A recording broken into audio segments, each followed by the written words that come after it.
On va tout de suite enchaîner sur la deuxième table ronde qui, elle, est plus particulièrement destinée à montrer le rôle que peuvent avoir les aidants dans le parcours de soins de leurs proches et de la façon dont ils peuvent s'y impliquer, notamment au travers d'initiatives particulières, là aussi, au niveau des 3 sous-régions.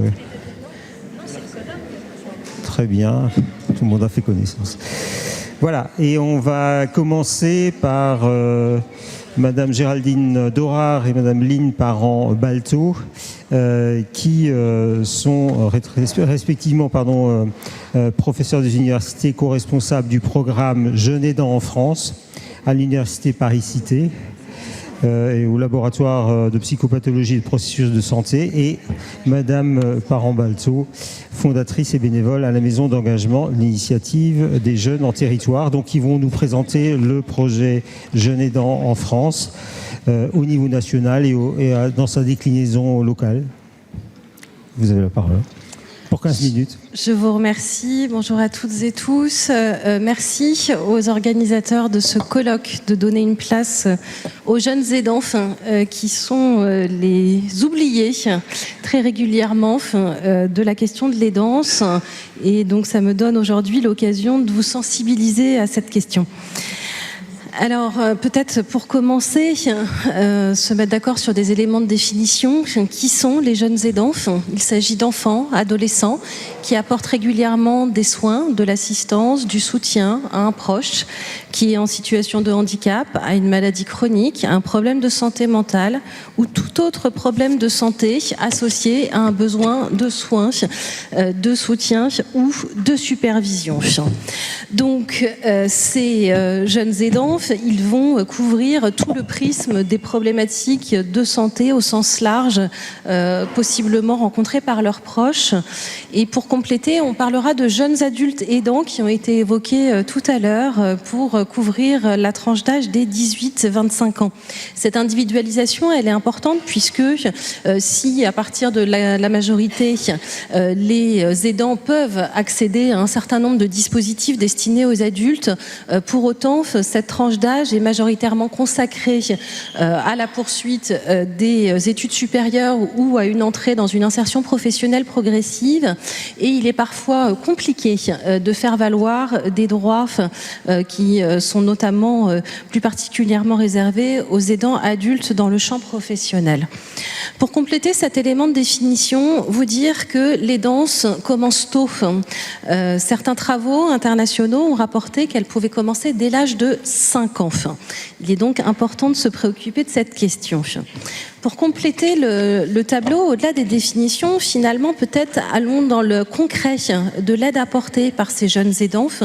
Eh bien, il s'agit bien d'aide matérielle, de réalisation des tâches domestiques, de gestion du domicile, de gestion administrative, remplir ces fameux dossiers MDPH, de soutien financier, travailler pour soutenir financièrement sa famille, et puis donc tout un versant d'aide interpersonnelle, notamment s'occuper des frères et sœurs plus jeunes, et puis des aides directement adressées aux proches aidés autour de soins personnels et médicaux, donc aider le proche à s'habiller, à faire sa toilette, dans certains cas aider le proche à réaliser des soins médicaux, des changements de pansement. On a rencontré des jeunes qui changeaient les poches gastriques de leurs parents, ce qui constitue ici un geste infirmier. Et puis donc un soutien moral apporté aux proches aidés. Donc des aides s'inscrivant dans le registre instrumental et dans le registre émotionnel qui impactent la vie quotidienne et qui vont avoir une dimension à la fois chronophage, ça va prendre du temps aux jeunes, et puis j'ai pas encore trouvé de meilleur terme, psychophage, c'est-à-dire que c'est des aides qui vont, une mobilisation, une situation qui va vraiment mobiliser émotionnellement le jeune et donc avoir un impact sur son ajustement psychologique. Et enfin, peut-être aussi considérer chez ces jeunes une aide discrète, par effacement, à savoir l'adoption de conduites d'hyperadaptation, d'hypermaturité, des enfants qui ne vont pas créer de problèmes, ne vont pas rajouter de soucis à leur famille qui est déjà extrêmement préoccupée par la problématique de santé. Alors peut-être certains s'opposent à ce que je dis en disant mais finalement aider pour un jeune, aider dans les tâches domestiques de gestion du domicile, c'est quand même un comportement qui est attendu. Et vous auriez bien raison. Pour comprendre la situation de ces jeunes aidants, je vais faire appel au continuum de soins qui a été proposé par Saul Baker, qui est un expert international de la question de la jeune aidance, et qui nous dit il faut vraiment envisager ces activités sur un continuum allant d'un faible niveau d'aide et de responsabilité à un très haut niveau d'aide et de responsabilité. Et pour penser le positionnement sur ce continuum, on va se référer à des indicateurs tels que la quantité, la régularité, la complexité des tâches d'aide réalisées, le temps consacré, le fait de savoir si les tâches réalisées engagent l'intimité du proche aidé, et puis la durée. Ce qui nous amène à l'extrémité gauche de ce continuum, à des activités de routine, des activités instrumentales dans la vie de tous les jours et qui sont effectivement attendues sur le plan développemental. Elles sont appropriées au regard de l'âge et de la culture du jeune. Et puis, à l'autre extrémité, on a des tâches qui sont considérables, quotidiennes, significatives, et qui sont indispensables à l'activité, à la vie quotidienne de la famille. C'est-à-dire que si le jeune ne les réalise pas, il y a achoppement. Il y a quelque chose qui ne va pas pouvoir bien se dérouler pour la famille, ce qui engage ici cette notion de responsabilité. Et ça, c'est des jeunes qui vont nous dire « mais si je le fais pas, personne ne va le faire. Donc, il faut bien que je le fasse. » Donc ici, des tâches qu'on va considérer des niveaux de responsabilité comme inappropriés au regard de l'âge et de la culture du jeune. Alors cette question de la jeune aidance en France, elle est quand même assez récente. On date souvent en 2014 la naissance des premiers ateliers cinéma répit suivis destinés à ces jeunes aidants, suivis en 2016 de la création de l'association nationale Jeunes Aidants Ensemble. En 2017, un premier projet de recherche scientifique, académique. 2019, un premier colloque national dédié à cette question des jeunes aidants. Et puis, la fameuse stratégie dont on n'a pas encore parlé aujourd'hui, mais la stratégie nationale Agir pour les aidants, qui avait été décidée sous l'égide du Premier ministre de l'époque. Et pour la première fois, dans un document officiel, on voyait apparaître ce libellé jeune aidant autour de la priorité numéro 6. Donc ça a constitué une avancée assez importante dans le champ. Et puis, pour continuer de positionner les choses et de vous sensibiliser à l'importance de cette question, une référence à la classification internationale en 7 niveaux qui s'appuie pour classer le niveau d'avancement des pays sur la question de la jeune aidance, qui s'appuie sur à la fois les politiques publiques, la recherche scientifique et le développement de services dédiés aux jeunes aidants. Alors, les experts internationaux des jeunes aidants ont proposé la première classification qui situait en 2017 la France à l'avant-dernier niveau. Alors, j'espère piquer votre sentiment national et se dire qu'on n'aime pas être quand même aussi mauvais. Alors, avec tout ce qui a pu être développé, mis en place lors de la réédition de la classification publiée en 2022, nous sommes passés au niveau 5, émergent, et on a rejoint un certain nombre de pays européens, mais vous voyez qu'on a encore quelques échelons à parcourir ensemble autour de cette question des jeunes aidants. Alors, dans le cadre du triptyque, il y avait la question de la recherche scientifique et effectivement, avec ma collègue, le professeur Aurélien Tasse, on œuvre depuis un certain nombre d'années au sein d'un programme de recherche que nous avons créé avec pour objectif d'identifier les jeunes aidants en France, d'étudier les facteurs protecteurs et de vulnérabilité associés à cette situation, de caractériser finement les difficultés rencontrées par ces jeunes et puis de développer et évaluer des interventions destinées à les soutenir. Alors voilà, depuis la première étude, on a beaucoup travaillé, on a développé un certain nombre de projets avec différents axes. Et puis, dans le temps qui me reste, je vais vous présenter les résultats issus de 3 études en particulier. Pourquoi ces 3 études? Parce que ce sont les études qui nous ont permis de répondre à la question qui sont les jeunes aidants et jeunes adultes aidants en France. Et puis, au-delà de qui sont, combien sont-ils? Vous allez le voir. Donc, autour de 3 études que nous avons conduit en population générale.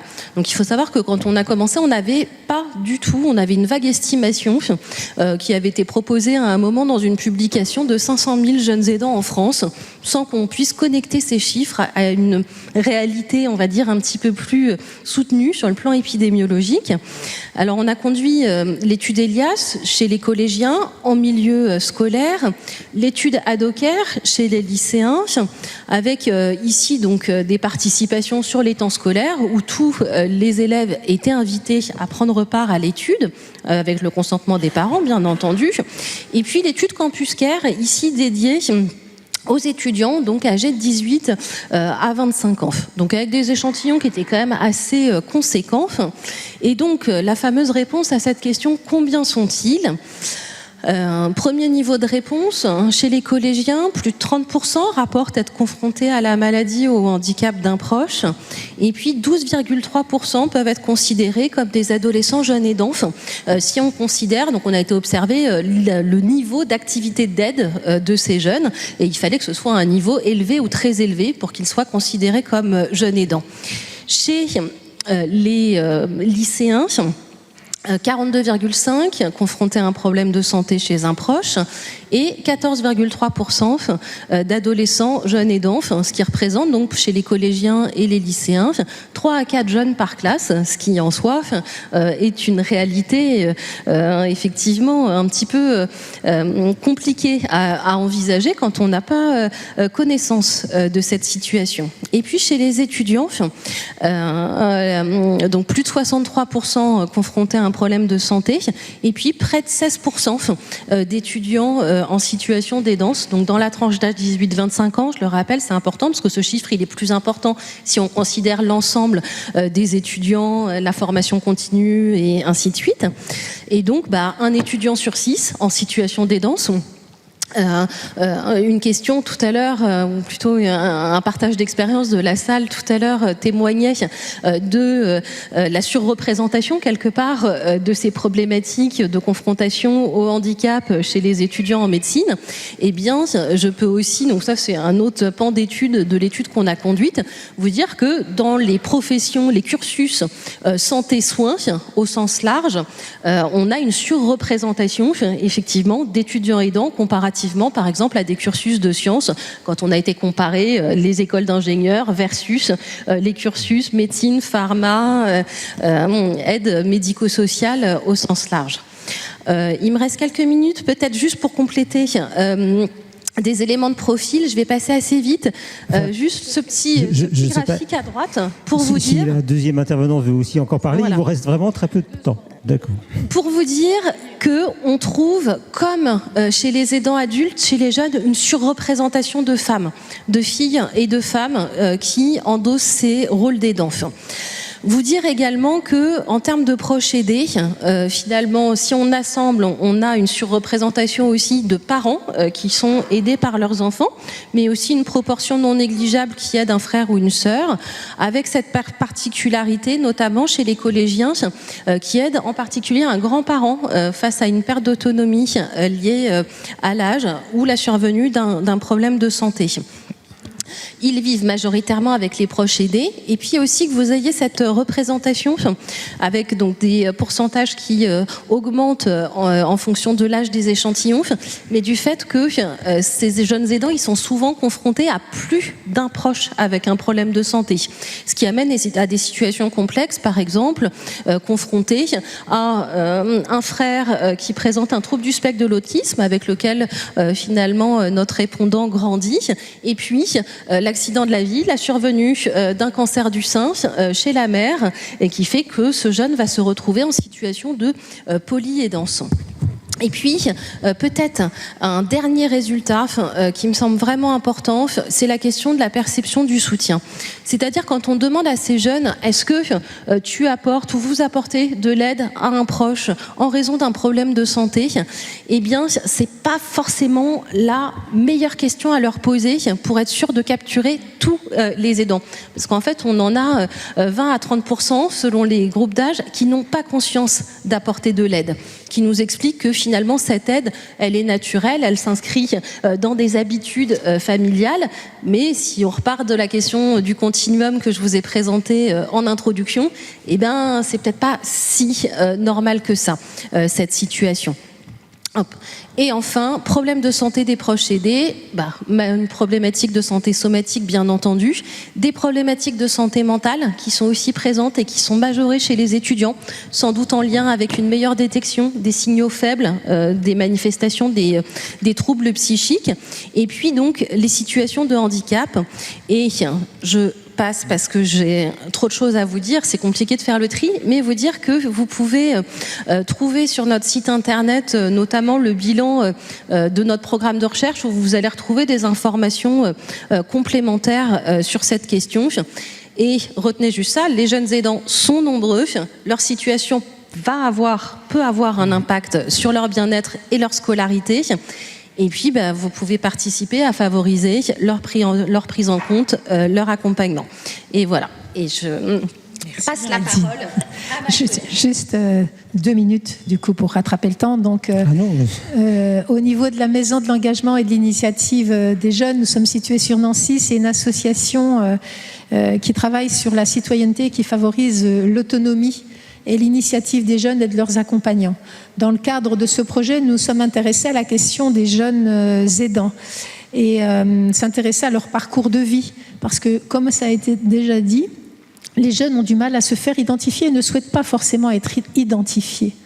Il y a vraiment quelque chose d'important à travailler à ce niveau. Je pense que nos confrères pourront parler aussi des aidants dans ce sens, parce qu'en fait, on devient un jeune aidant par choix, par obligation, par amour. Parfois, dans une journée, on va avoir l'ensemble de ces thématiques. Et donc, pour la Meurthe-et-Moselle et la Lorraine, nous avons décidé de mettre en œuvre un collectif d'acteurs qui rassemble des acteurs, que ce soit l'Office d'hygiène sociale, la Maison des aidants, un CCAS, l'association JAD, mais également Oxygène Répit, des plateformes de répit et d'autres acteurs, dont notre association qui émanant du secteur jeunesse et non pas du social, ni du médico-social, ni de la santé.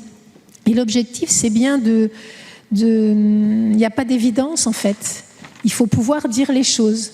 Donc cet espace où nous nous retrouvons nous permet de dire les choses et on va quitter les logiques de silos pour avoir un travail en flexibilité, en adaptation et pouvoir expérimenter une expertise. Alors pour la MEJ, nous avons lancé en avril dernier le SPOT. Alors le SPOT, c'est un groupe de jeunes aidants qui décident de choisir un titre, le spot, le bon plan sur Nancy, et qui décide aussi de ce que va être ce spot. Donc un espace de ressources, un espace où on vient se poser, échanger avec d'autres, où on vient avec un jeune, un ami, sa chérie, son chéri qui n'est pas jeune aidant, justement pour qu'il n'y ait pas cet effet discriminant, je dois aller à tel endroit, mais qu'est-ce qui va se passer quand j'y arrive? Et on va leur proposer un programme qui peut être à la fois avec les autres acteurs membres du collectif, du répit, du conseil, de l'analyse des ressources, et les orienter vers les autres acteurs. Parce que ce qu'ils nous disent, c'est on est tout seul face à cette problématique. On n'ose pas en parler à notre aidé, parce qu'on ne veut pas l'inquiéter, on n'ose même pas en parler tout court. Donc l'éducation nationale est partenaire, les différents organismes et institutions, l'Université de Lorraine également.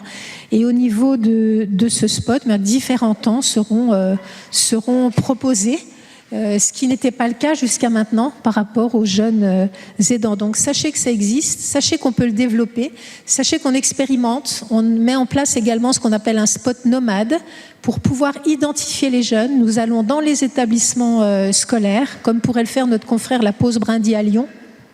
Nous allons dans les établissements scolaires, nous échangeons sur les formes d'engagement, toujours un chemin de détour pour atteindre la cible, et ensuite on leur fait goûter aux différents ateliers qui pourraient leur apporter un bien-être.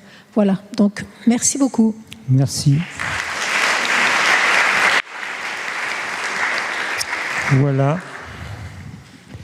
Je passe donc maintenant la parole à M. Jules Mention, qui fait partie du dispositif Cap Aidant Alsace, qui nous présentera sans doute, et tout particulièrement un programme d'éducation des personnes vivant ou proches de personnes en situation de maladie psychique, avec des programmes divers. Bref, Léo, dont il va nous parler. Merci. Merci beaucoup. Bonjour à toutes et à tous. Donc, je représente aujourd'hui le dispositif Cap Aidant, donc Cap pour comprendre, accompagner et prévenir les aidants. Ce dispositif est adossé aux services d'accompagnement médico-sociaux pour adultes en milieu ordinaire, donc SAMSA et SAVS, intervenant sur le Haut-Rhin et porté par l'association Arcea. Ce dispositif est né d'un constat partagé. On ne peut pas accompagner une personne sans accompagner plus globalement son environnement et ses proches. Ou plutôt, on peut, mais ne pas prendre en compte son entourage nous priverait d'alliés considérables et d'une aide précieuse pour le parcours de rétablissement de la personne. Dans nos pratiques, nous rencontrons chaque jour des personnes qui évoluent avec des troubles psychiques et souvent entourées de proches, conjoints, parents, enfants, fratries et amis, qui sont des acteurs clés de la continuité de parcours.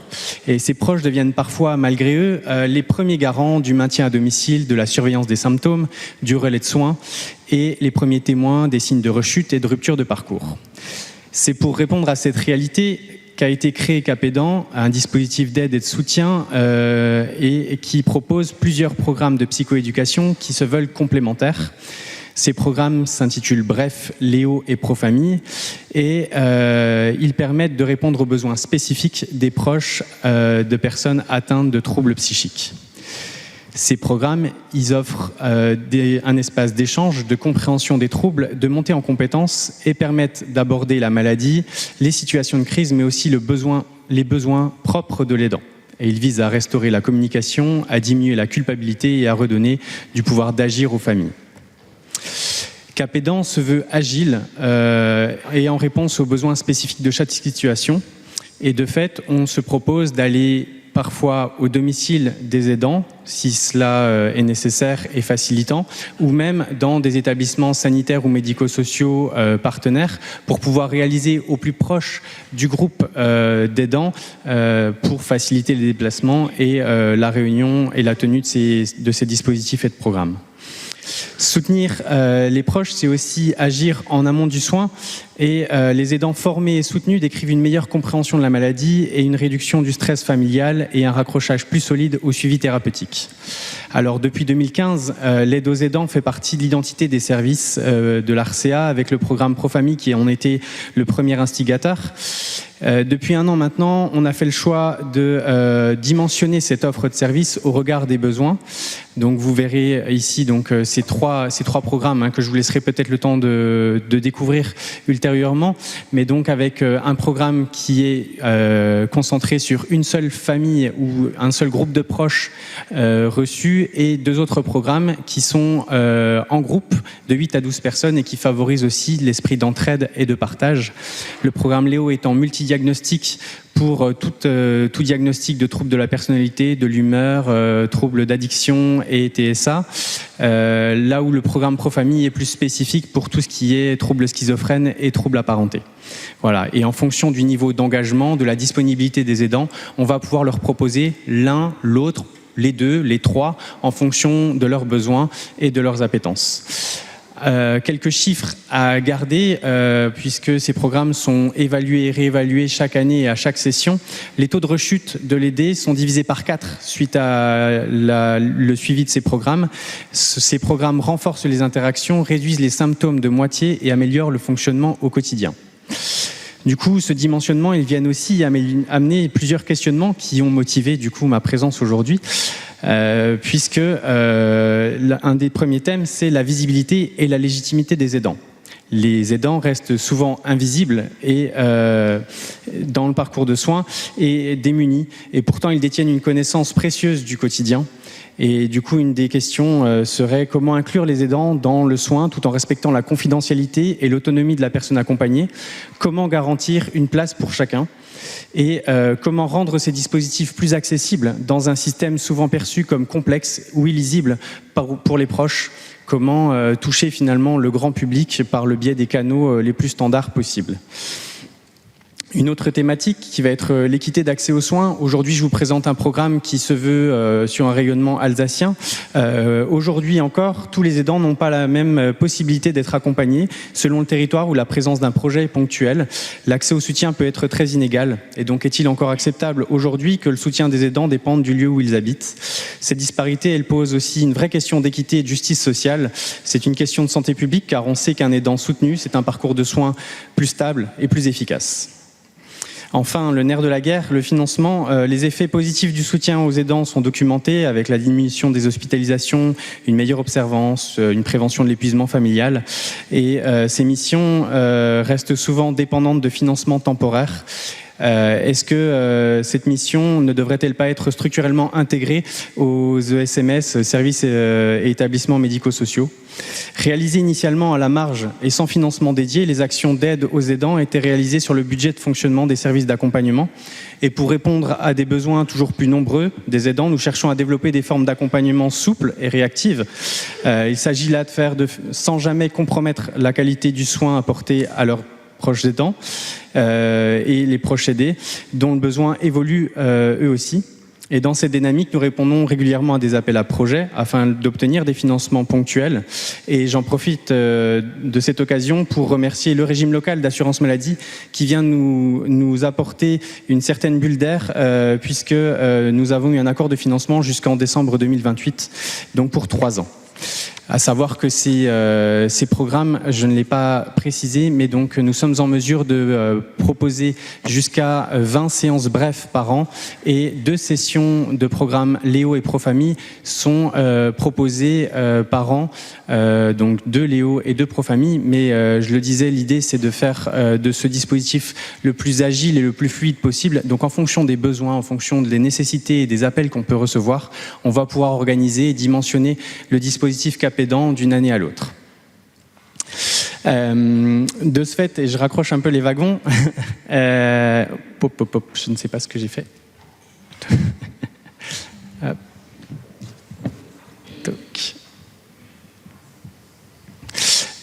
Voilà. Donc, dans la transformation de l'offre qui était désormais au cœur des pratiques et intégrée aux réflexions stratégiques engagées au sein des ESMS, cette dynamique qui vise une offre plus adaptée et plus fluide au regard des publics accompagnés, elle voit également l'apparition de multiples dispositifs et de plateformes ou centres de ressources qui peuvent rendre l'offre d'accompagnement difficile à comprendre et à suivre.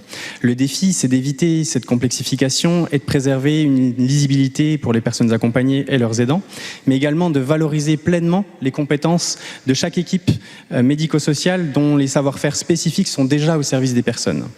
Donc, un des questionnements, ce serait aussi de penser un accompagnement qualitatif de manière systématique des moyens et des missions d'accompagnement des aidants dans les ESMS.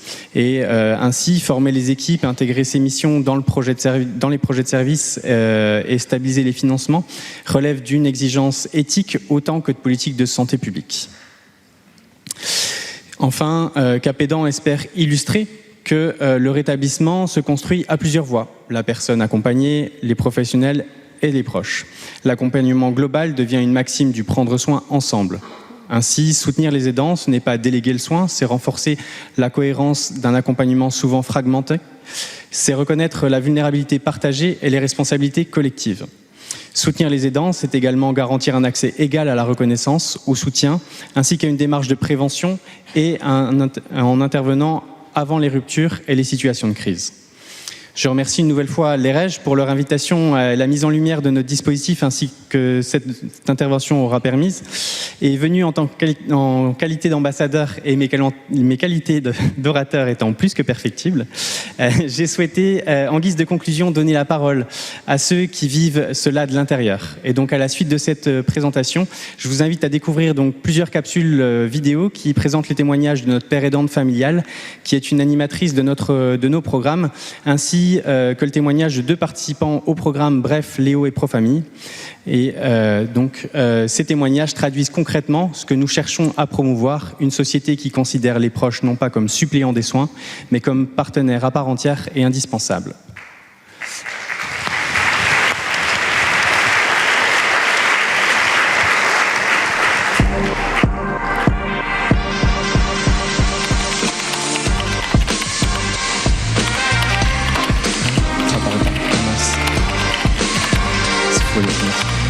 ça peut-être. Je sais pas, attendez. Faut enlever le diapo d'abord. Sortir du diapo. Échappe. Voilà. Merci. Non, attends, ça c'est encore. Ça s'affiche. Ok.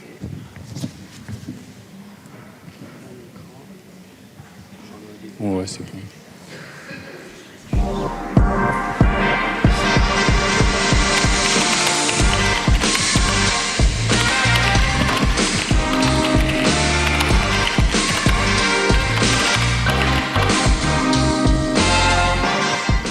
Bonjour, je suis Pascal Keller, je suis retraitée de l'éducation nationale comme psychologue scolaire et j'ai un fils qui a des troubles psychiques que j'accompagne depuis une dizaine d'années. Quand j'ai été à la retraite, j'ai décidé d'être animatrice pour famille. Mes missions essentielles, c'est d'apporter de l'écoute, de l'aide, du soutien et de la formation aux familles qui ont besoin d'aide. Intéressant parce que manque les compétences et les connaissances et parce que ça donne aussi une légitimité par rapport aux autres professionnels de la santé. On peut intervenir dans le milieu hospitalier avec voilà, tout un tas de dispositifs qui œuvrent pour la santé mentale.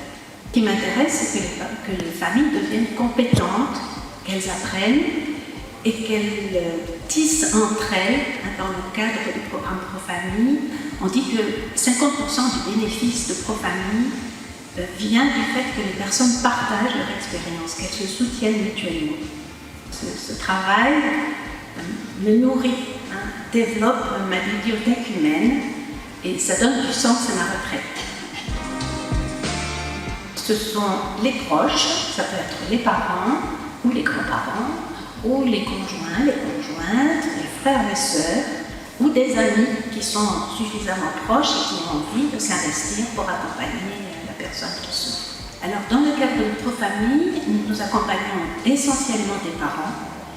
Il y a une majorité de femmes, mais sur notre département, comparé à d'autres départements, il y a une forte proportion d'hommes. Les gens viennent parfois en couple, et ça c'est vraiment super de travailler ensemble, d'avoir tout ce cheminement, toute cette réparation. Le premier message, c'est de ne pas rester seul, de chercher des gens avec qui partager, avec qui parler, qui ont déjà l'expérience, les difficultés de la vie avec les troubles psychiques. Et ensemble, on invente de l'entraide, on tricote de l'entraide.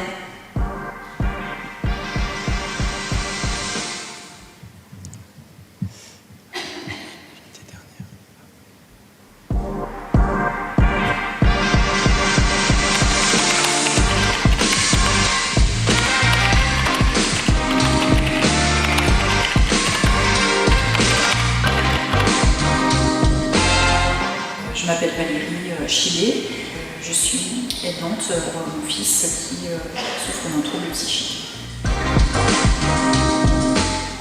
C'était lors d'une rencontre avec un psychiatre à Célestat que mon mari a vu seul et au vu de ce qu'on a relaté par rapport à nos difficultés à la maison, il nous a conseillé de suivre ce programme. On était vraiment face à des difficultés par rapport à la compréhension de ce qui se passait pour notre fils. À l'annonce du diagnostic, on a été dévastés et le programme nous a permis de mieux comprendre ce dont notre fils souffrait. On l'a fait conjointement avec mon mari. Ça nous a permis déjà de rencontrer d'autres parents, sentir qu'on n'était pas seul face à cette difficulté et trouver du soutien, une approche théorique. On a surtout appris à mieux communiquer, d'accompagner notre fils. Ça nous a surtout aussi donné de l'espoir, continuer à avancer, malgré la maladie. Ouais, le programme est très important, je pense, dans le cheminement aussi des parents, des proches aidants. Parce que voilà, on rencontre d'autres parents, qu'on crée du lien, on est moins seul, on trouve voilà, des ressources. Donc j'encourage vivement aux parents confrontés aux troubles psychiques de leurs proches d'y participer.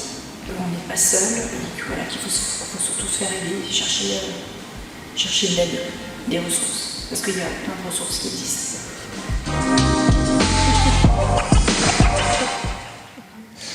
Voilà pour les capsules vidéo, je vais m'arrêter là et simplement en guise de conclusion et d'ouverture.